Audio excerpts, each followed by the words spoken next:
That's money in lost profits that could be going in expanding the business, in new equipment, new investment and new jobs. But there's obviously a trade cost as well. You know, we are a trading nation. We don't sit on huge natural resources. We have to be where the customers are. And there's been a huge amount of scaremongering about the future, but the reality is nobody actually knows. But what we do know, and every major organisation would agree on this, that the EU as a bloc is underperforming and has been underperforming for the last 20 years. In fact, even more startling, I find, is the fact that if you look at all our major competitors, Australia, Canada, the US, China, Norway, Switzerland, they've all outperformed the Eurozone every year for the last 20 years. According to the IMF, the only continent in the world that didn't grow in 2015 was Antarctica and the EU. In other words, I mean that's a trite point, I know, but in other words, the rest of the world has risen to the challenge of embracing technology, of innovation and globalisation, but the EU has not.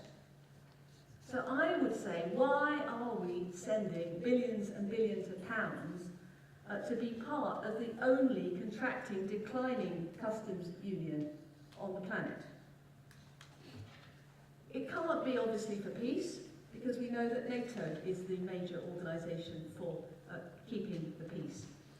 It can't be for intelligence sharing, because we do that through the Five Eyes union with our Commonwealth partners. It can't be for solving global problems like climate change, because they're now done at a global level with the United Nations taking a leading part.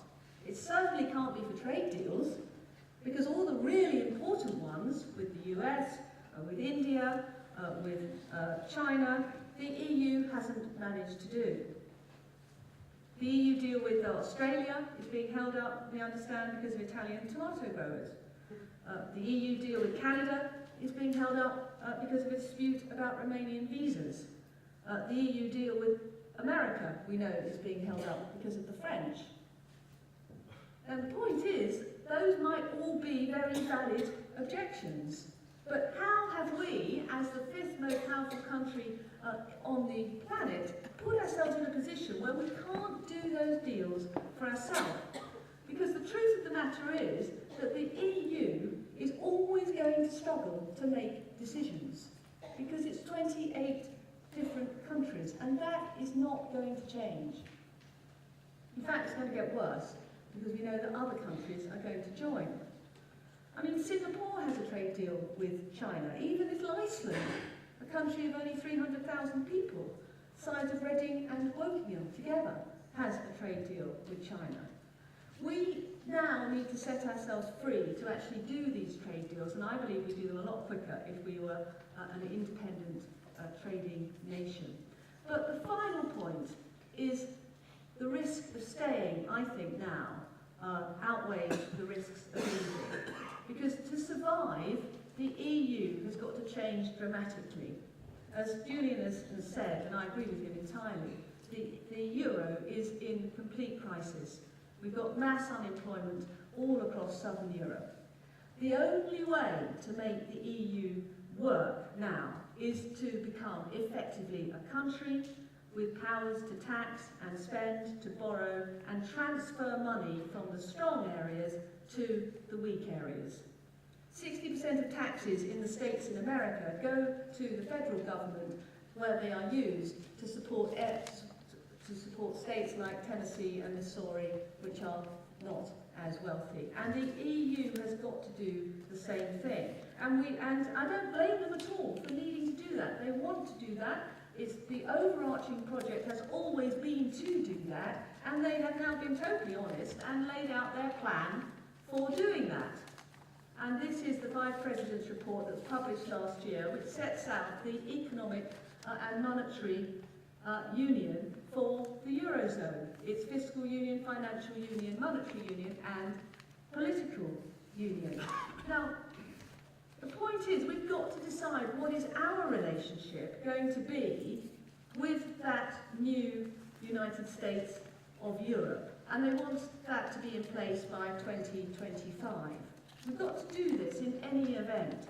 So if I can just use the North American analogy, do we want to become a component part of that, which would obviously mean we would have to adopt the same currency?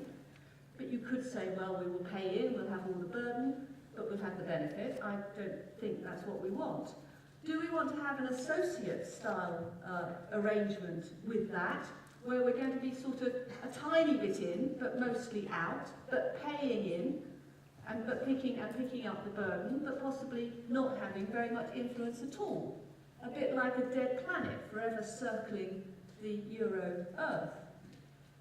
Or do we want to break free and become an independent country, again like Canada, to use the American analogy, linked to the EU in a free trade area, but free to make our own laws, to spend our own money, and to control our own borders? I believe that is what the overwhelming majority of the British people do want. I believe that's what they've always wanted, and what they voted for in 1975. And if we vote to leave, that is the arrangement that we can negotiate. So I just want to conclude. I've had my time. I'm in full agreement with Julian that we are a very powerful country. We have nothing to fear. Our capital city is a global icon. The world literally speaks our language. I believe that Britain will not only survive outside the European Union, Britain would thrive. But don't take that from me. That was the Prime Minister last November. But I'd like to give the last word to Nehru, the first Prime Minister of India. When he was speaking to the people ahead of independence, he didn't say how worried he was that whether India would survive without the British civil service to look after them. He didn't say, my goodness, what if Indian house prices fall by 18%? He didn't say, well, we're going to have to trade with the Commonwealth on our own. It might be, they might make it so difficult for us. No.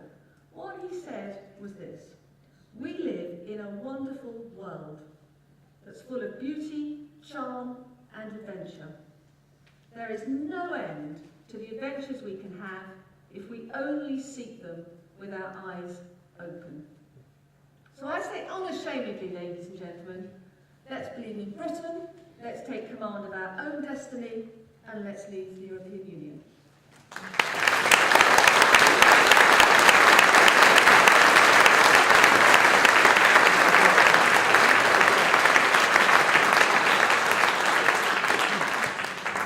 Thank you, Anna, for strongly putting your case for leave. Next, we have Ryan Bourne, also from the Leave side. Ryan is Head of Public Policy at the Institute of Economic Affairs and Director of the Paragon Initiative. Ryan.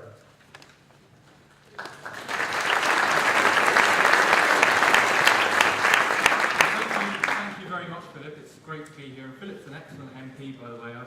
I've been fortunate enough to work with Philip on a couple of things in Parliament. He's always a pleasure to deal with, so thank you for inviting me tonight.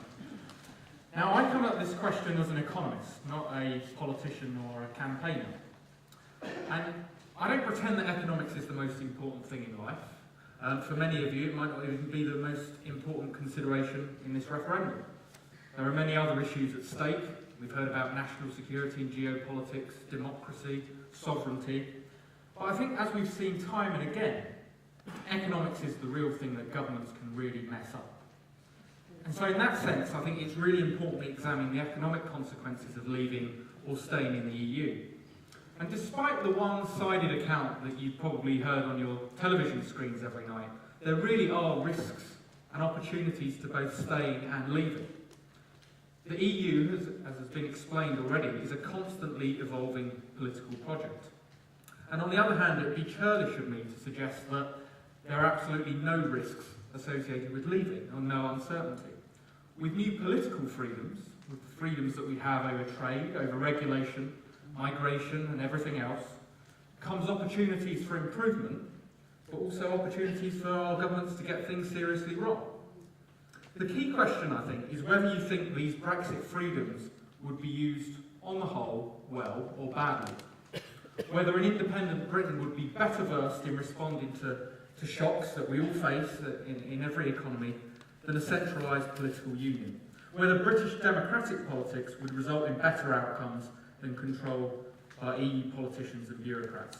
So in the next 10 minutes or so, I'm going to talk about the Treasury's analysis and what I believe is scaremongering. Then I'm going to talk about what I see as the clear economic benefits of leaving that you might not have actually heard so far in the debate, and then talk about the risks of staying in. Now, in recent weeks, the Chancellor and others have tried to scare us about the economic prospects of leaving the EU. They say there will be disastrous long-term consequences and a near-term shock if we vote to leave. And the Chancellor has reeled out a long list of acronyms to back him on this: the IMF, the OECD, the IFS, the LSE, and others. And it's very easy then for the Chancellor to say, well, the overwhelming evidence is against leaving. And who could argue against this consensus? And who am I to argue against this consensus? Well, I think the first thing to note is that consensuses in macroeconomics in this country don't really have a stellar record. There was a macroeconomic consensus in the UK in the 70s for demand management, Keynesian demand management, and control of prices and incomes. What was the result? It led to the stagflation of the 1970s. There was a consensus in academic economics in 1981 that Margaret Thatcher's budget would be contractionary and lead to a recession. In fact, the economy started growing soon after. There was a consensus, if you remember it, about the staying and remaining within the ERM, and as soon as Britain left, the economy recovered quite robustly. What's easily forgotten is that there was an academic consensus of macroeconomists in favour of us joining the euro. 65% of economists favoured that course, which I believe would have been disastrous. And you'd think that George Osborne would understand the dangers of consensus, because in 2013 there was a consensus of economists for easing up on his deficit reduction programme. And the IMF, who are now his best friends, came into Britain and said that he would be playing with fire if he continued with his deficit reduction. And guess what? That year the economy started growing again pretty robustly. Now, my point here is not that consensuses are always wrong, just that we should be sceptical of these sorts of appeals to authority. And the key problem here is that the Treasury and all these other institutions use similar methods, similar models, and make similar assumptions. They don't present hard evidence, as most of us would understand it. They make assumptions about what we do politically outside the EU, and then plug them into these models to give their forecasts. And the problem is, they assume that we make bad decisions. They assume that if we leave, we will shut ourselves off to trade by imposing extra tariffs or facing extra regulations, but without using our newfound freedoms to sign new trade deals, which all of us want on this side of the debate.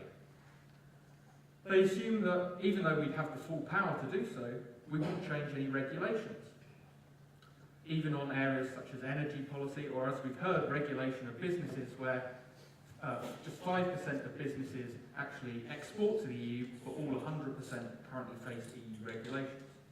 They assume that we wouldn't spend the about 14 billion we send gross to the EU better if we had full control of it. And they also assume that we won't be damaged in any way over the next decade or so through further harmonisation of regulations